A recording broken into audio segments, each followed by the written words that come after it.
भारतीय संस्कृति में यज्ञ, योग एवं आयुर्वेद जैसी अमूल्य विद्याएं हैं, जिसका मूल है वेद। इतिहास की ओर दृष्टि डालें तो भगवान राम, भगवान कृष्ण से लेकर राजा महाराजाओं, ग्रामवासियों व अरण्यवासी ऋषियों की कुटियों तक नित्य व नैमित्तिक यज्ञों का प्रचलन देखने को मिलता है।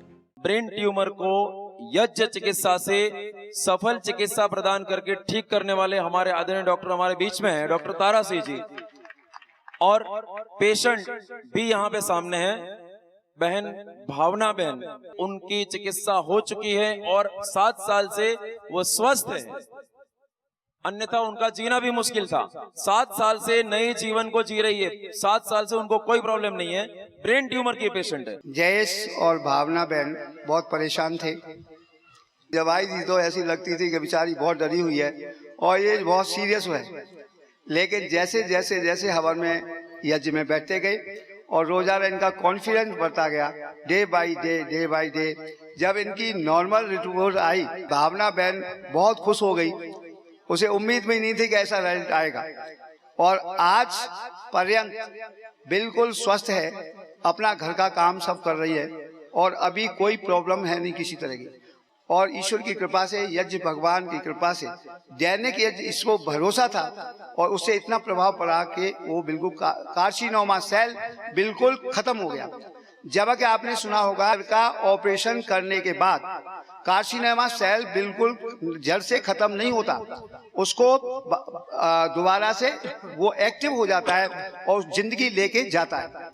लेकिन ये केस ऐसा है कि जो जिसमें कोई भी औषधि नहीं दी, हमने केवल हवन यज्ञ ही किया है। इसलिए ऐसे बहुत सारे केस हैं जो हमारे यहाँ पर कैंसर के बहुत ठीक हुए हैं, लेकिन लास्ट स्टेज में आएगा वो अलग बात है।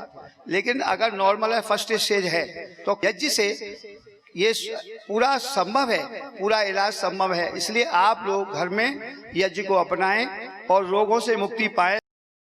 सर्वरक्षक परमपिता परमात्मा को प्रणाम करते हुए आज हम यह यज्ञ चिकित्सा एवं प्रशिक्षण शिविर के अंतर्गत विशेष रूप से आज और कुछ औषधियों को लेकर के, कुछ अलग और रोगों के शांति के लिए किस प्रकार से हम यज्ञ कर सकते हैं उसके विषय में बताते हुए कुछ आपके जो महत्वपूर्ण प्रश्न आए हुए हैं उन प्रश्नों का हम समाधान करने का प्रयास करेंगे। तो आइए सबसे पहले हम यज्ञ करते हैं, हवन करते हैं, अग्निहोत्र करते हैं। सबसे पहले दाएं हाथ की अंजलि में जल लेकर के हम 3 बार आचमन करेंगे। दाएं हाथ की अंजलि में जल ले लीजिए। ओम अमृतोपस्तरणमसे स्वाहा। ओम अमृतापिधानमसे स्वाहा। ओम सत्यं यशः श्रीर्मयि श्रीश्रयतां स्वाहा। 3 बार आचमन करके फिर हस्त प्रक्षालन करके बाएं हाथ की अंजलि में जल लेकर के अब ओम वांग्म आस्यस्तु, ओम नसोर्मे प्राणोऽस्तु, ओम अक्ष्णोर्मे चक्षुरस्तु, ओम कर्णयोर्मे श्रोत्रमस्तु, ओम बाह्वोर्मे बलमस्तु, ओम ऊर्वोर्म ओजोऽस्तु, ओम अरिष्टानि मिंगानि तनुस्तन्वा में सह सन्तु। सभी अंगों के ऊपर जल का छिड़काव कर देते हैं और इसके बाद आचमन अंग स्पर्श की क्रियाओं को संपन्न करके अब हम यज्ञ को आगे बढ़ाते हुए विशेष रूप से यज्ञ का हम प्रारंभ करते हैं। उसमें सबसे पहले ईश्वर स्तुति, प्रार्थना, उपासना भी हम कर सकते हैं। मंगलाचरण करने के बाद आचमन अंग स्पर्श और ईश्वर स्तुति, प्रार्थना, उपासना ना करना चाहे तो एक बार गायत्री मंत्र का जप करते हुए भी स्तुति 100 कम से कम समय में भी हम ईश्वर स्तुति, प्रार्थना, उपासना कर सकते हैं। ओम भूर्भुवः स्वः तत्सवितुर्वरेण्यं भर्गो देवस्य धीमहि धियो यो नः प्रचोदयात्। इस प्रकार से ईश्वर स्तुति प्रार्थना उपासना को हम इस प्रकार एक बार गायत्री का जप करते हुए भी, इसी प्रकार इस गायत्री का जप करते हुए उसका जो अर्थ का गान है, जैसे अभी पत्रक आदि में और सभी जगहों पे हमने दिया है, तो हम जो गायत्री मंत्र का हम उच्चारण करते हैं उसको विशेष रूप से हम गान के रूप में भी अर्थ भावना बनाते हुए भी गान कर सकते हैं। तूने हमें उत्पन्न किया, पालन कर रहा है तो तुझसे ही पाते प्राण हम, दुखियों के कष्ट हरता है तू। तेरा महान तेज है, छाया हुआ सभी स्थान, सृष्टि की वस्तु वस्तु में तू हो रहा है विद्यमान।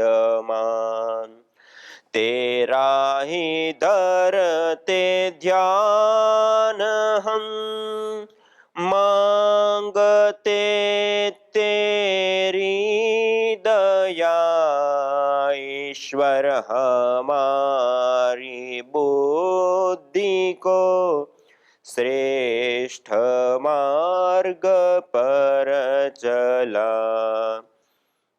दाता हमारी बुद्धि को श्रेष्ठ मार्ग पर चला।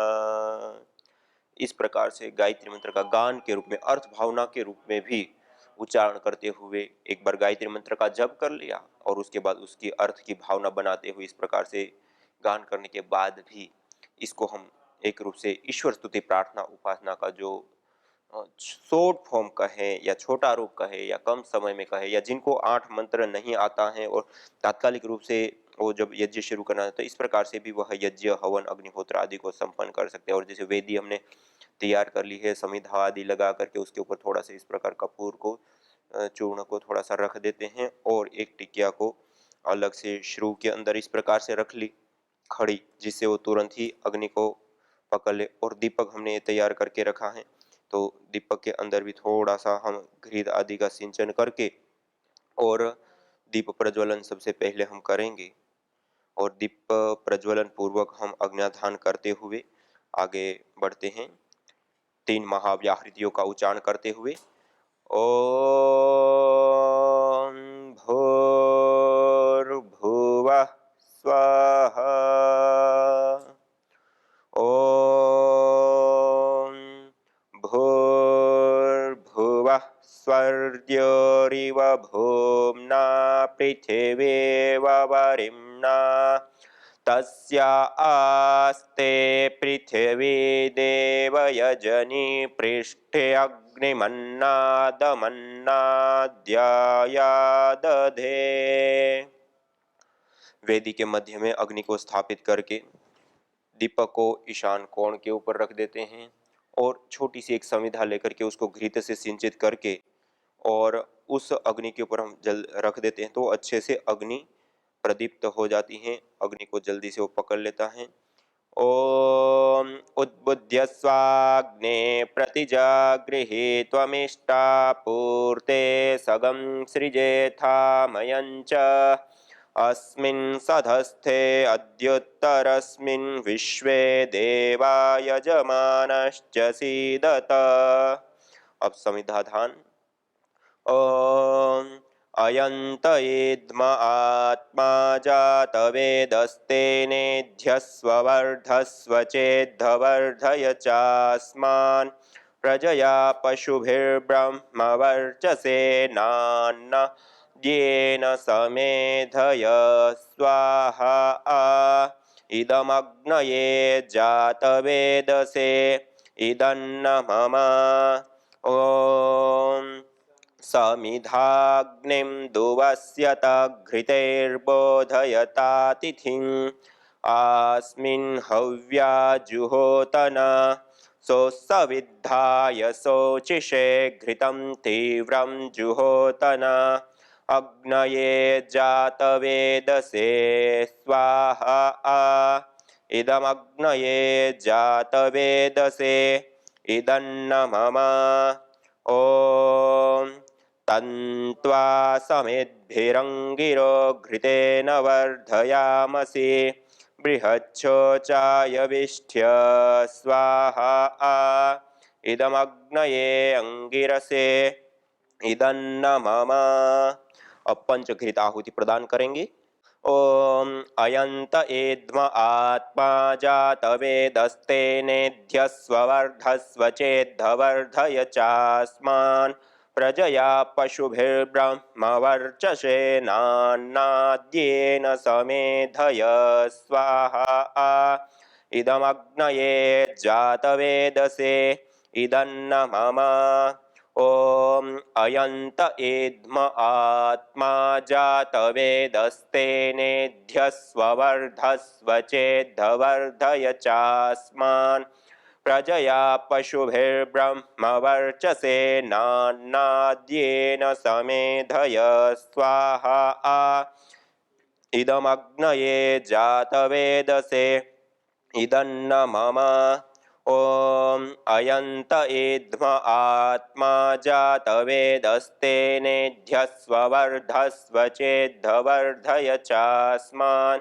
प्रजया पशुभिर्ब्रह्मवर्चसेनान्नाद्येन समेधय स्वाहा इदमग्नये जातवेदसे इदन्न मम ॐ अयंत इद्म आत्मा जातवेदस्तेनेध्यस्वर्धस्व चेद्धवर्धय चास्मान् प्रजया पशुभिर्ब्रह्मवर्चसेनान्नाद्येन समेधय स्वाहा इदमग्नये जातवेदसे इदन्न मम ॐ अयंत इद्म आत्मा जातवेदस्तेनेध्यस्वर्धस्व चेद्धवर्धय चास्मान् प्रजया पशुभिर्ब्रह्मवर्चसेनान्नाद्येन समेधय स्वाहा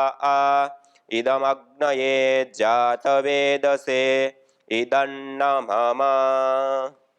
अब हम जल प्रसेचन करेंगे वेदी के चारों दिशाओं में, पूर्व दिशा में, पश्चिम दिशा में, उत्तर दिशा में, 3 मंत्रों से 3 दिशाओं में प्रथम, और फिर चौथे मंत्र से वेदी के चारों दिशाओं में।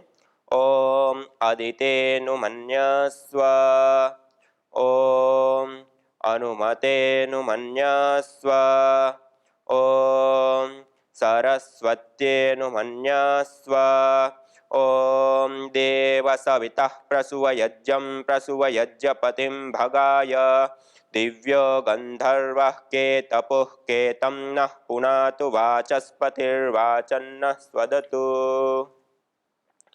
वेदी के चारों दिशाओं में, और फिर ईशान कोण के ऊपर ही दीपक को के साथ कलश को भी रख देते हैं। और उसके बाद हम आघारा वाज्य भाग आहुति देते हुए पहले उत्तर दिशा में प्रदीप समेधा के ऊपर, फिर दक्षिण दिशा में, और उसके बाद वेदी के मध्य में 2 आहुतियां विशेष। ओम अग्नये स्वाहा इदमग्नये इदन्न मम ओम सोमाय स्वाहा इदं सोमाय इदन्न मम ओम प्रजापतये स्वाहा इदं प्रजापतये इदन्न मम ओम इंद्राय स्वाहा इदमिंद्राय इदन्न मम। यह 4 आघारा वाद्य भाग आहुति प्रदान करने के बाद अब जो विशेष सामग्री हमने तैयार की उस सामग्री के साथ हम विशेष आहुतियां प्रदान करते हैं। ओम सूर्यो ज्योतिर्ज्योति सूर्य स्वाहा। ओम सूर्यो वर्चो ज्योतिर्वर्च स्वाहा।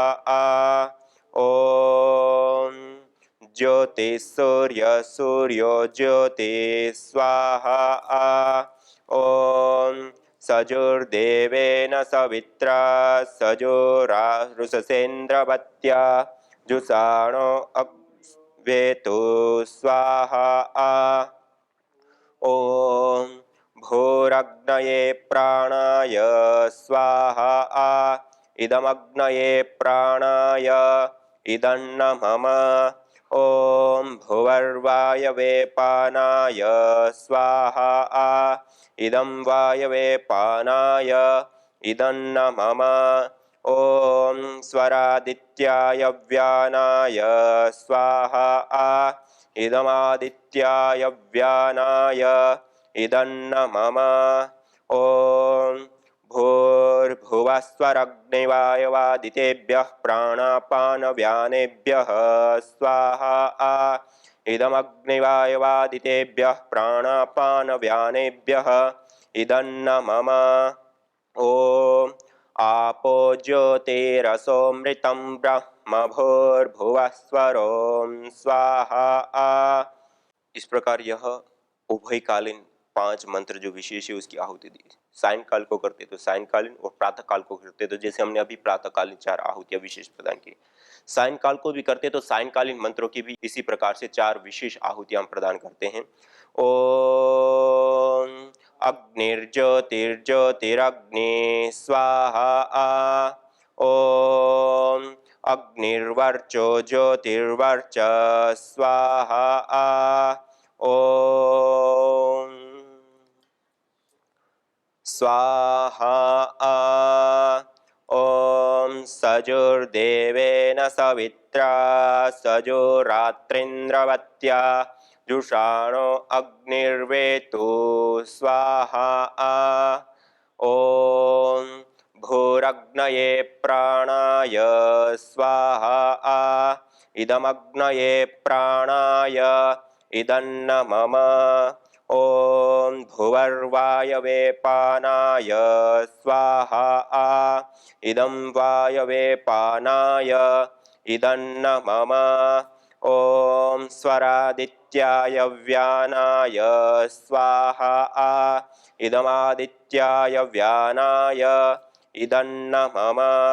ओम भूर्भुवस्वरग्निवायवादितेभ्यः प्राणापानव्यानेभ्यः स्वाहा। इदमग्निवायवादितेभ्यः प्राणापानव्यानेभ्यः इदन्नमम। ओम आपो ज्योतिरसोमृतं ब्रह्म भूर्भुवस्वरों स्वाहा। यह विशेष आघारावाज्य भाग आहुति मंत्रों के बाद प्रातःकाल यज्ञ करते तो प्रातःकालीन मंत्र, सायंकाल करते तो सायंकालीन मंत्र और 5 उभयकालीन मंत्र जो बताए गए, भूरग्नये प्राणाय स्वाहा से लेकर के आपो ज्योति रसोमृतम ब्रह्म भूर्भुवस्वरं स्वाहा तक, इतने मंत्रों का हमें एक बार में हवन करना चाहिए, ऐसे स्वामी दयानंद सरस्वती जी ने बताया।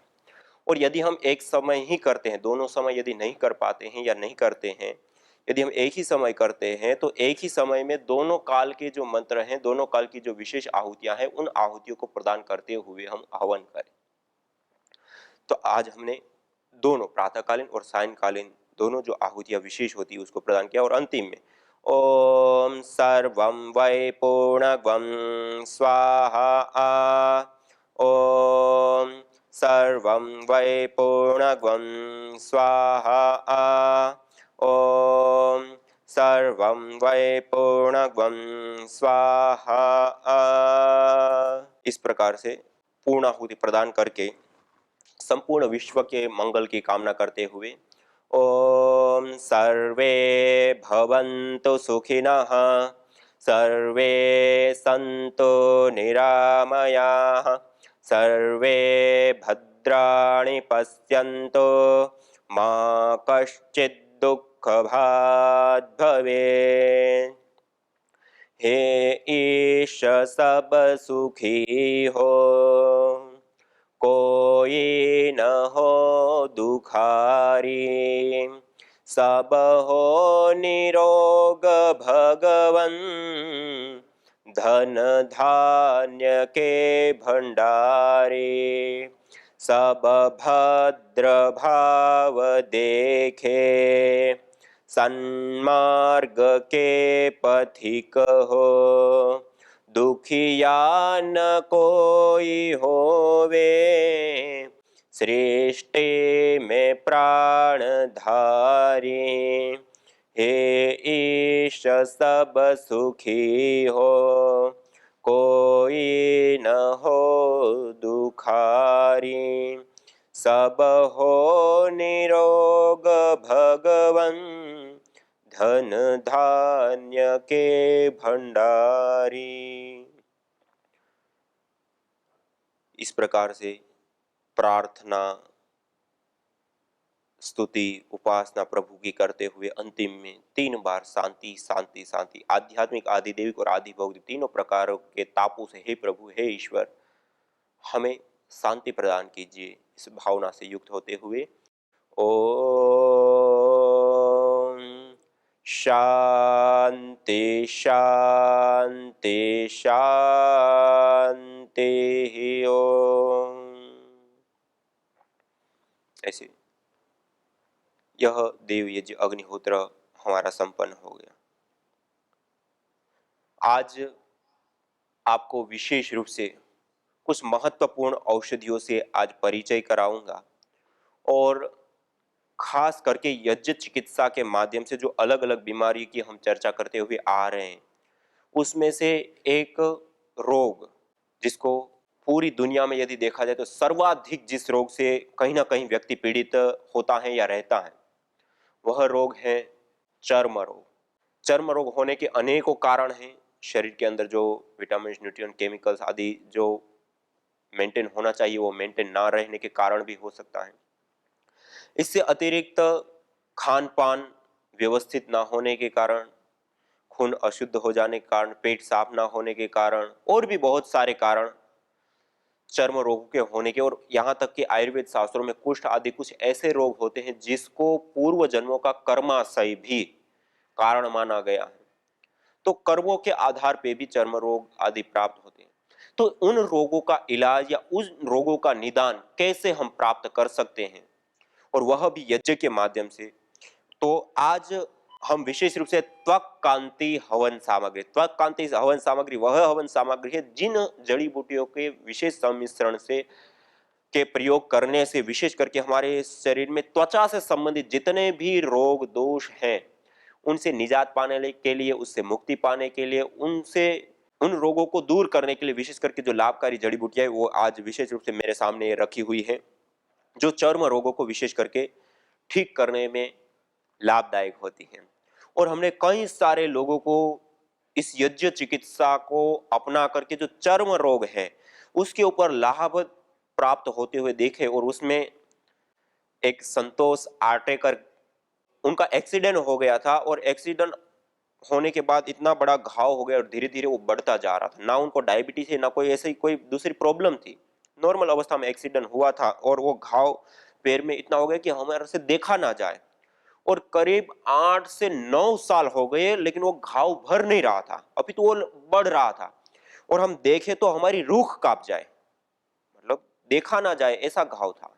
और उस अवस्था में उन्होंने यज्ञ चिकित्सा के बारे में जाना, पहचाना, क्योंकि उससे पहले वो 9-10 साल में जितने भी अलग अलग उपचार एलोपैथ आदि चिकित्सा पद्धतियों में किए जाते हैं या होते हैं, लगभग वो सारे के सारे उपचार 9-10 सालों में वो कर चुके। इससे अतिरिक्त भी उन्होंने कई सारे ऐसे उपचार लिए, उसके बावजूद भी जब उनको विशेष करके लाभ प्राप्त नहीं हुआ, रोगा उसी अवस्था में था, उस समय उन्होंने यज्ञ चिकित्सा को अपनाया। मेरे को शुगर का बीमारी था, वो 500 और 400-500 था, अभी 100 से केवल यज्ञ से ठीक हुआ। यज्ञ से ठीक हुआ। देखो ये यज्ञ से 500 रहती थी, 500 रहते थे। 500 रहती थी डायबिटीज, वो 10 गोली लेती थी। 10 गोली लेती थी माता जी। मेरा जो मैं सोचा ना वो सब कुछ यज्ञ से मेरा ठीक हो गया। देखो कहते हैं ना, इष्ट काम दुख यज्ञ को कहा। माता जी मैंने जो जो सोचा, जो जो यज्ञ देवता से मांगा, वो दिया सब यज्ञ देवता ने दिया। देवता को बाहर भेजने के था पढ़ने के लिए, वो भी यज्ञ का भगवान से ठीक हो गया, सब गए उधर। वाह, वाह। मैं सोचा भी नहीं था मैं नहीं भेज सकता है, इतना बड़ा नहीं है, मैं गरीब है, इतना ऐसा भेज नहीं सकता 40 लाख खर्चा करके, फिर भगवान का दया से मेरे को सब कुछ अच्छा हो। देखो यज्ञ के माध्यम से स्त्री की कामना, स्त्री कामो यज्ञ कहते हैं ना शास्त्र। देखो माता जी की स्त्री की कामना भी पूर्ण हो गई। मेरा बॉडी बहुत था, लेकिन मैं यहाँ यज्ञ आने से मेरा बॉडी कम हो गया, मुझे शरीर में बहुत अच्छा ऊर्जा मिला। आज एक सबसे बड़ी समस्या है, सबको मोटापा खूब बढ़ रहा है। तो देखो मोटापा कम करने के लिए भी यज्ञ, और अभी वो माता जी ने बताया था ना, उनका बेटा बिल्कुल पतला था, बिल्कुल कमजोर था, सोता रहता था, तो वो भी ठीक हो गया। तो डायबिटीज भी अभी ठीक है, पहले ज्यादा रहती थी, अभी ठीक है यज्ञ से। यज्ञ के कारण देखो डायबिटीज, मोटापा कम हो गया, डायबिटीज ठीक हो गई। यज्ञ से बहुत फायदा हुआ है, इसलिए मैं रोज आ रही हूँ। हर रोज यज्ञ करती है माता जी। मेरे को थायराइड की बीमारी थी और पतले होने की बीमारी थी, तो 9 किलो वेट मेरा कम हो गया था। इसमें हवन में आने से मेरा वजन अभी 6 किलो 7 किलो जितना बढ़ गया है, और मेरे को ज़्यादा तौर से मन की शांति ज़्यादा मिलती है, और घर का कुछ भी टेंशन होवे हवन में आ जाती हूँ तो एकदम बिल्कुल टेंशन फ्री में हो जाती हूँ। यज्ञ भारतीय संस्कृति का मूल है। तो आइए हम संकल्प लें, संसार के श्रेष्ठतम कर्म यज्ञ को अपनाएं, पिंड और ब्रह्मांड में संतुलन कायम करने वाले यज्ञ को अपने जीवन का अभिन्न अंग बनाएं एवं प्रकृति मां के प्रति अपने ऋणों को अदा करें। विश्व स्वास्थ्य का एक नारा, यज्ञ से होगा जग उजियारा।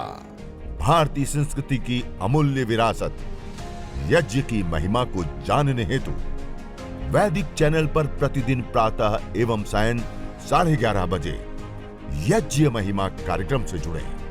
विशेष जानकारी हेतु संपर्क करें। मोबाइल 9068565306।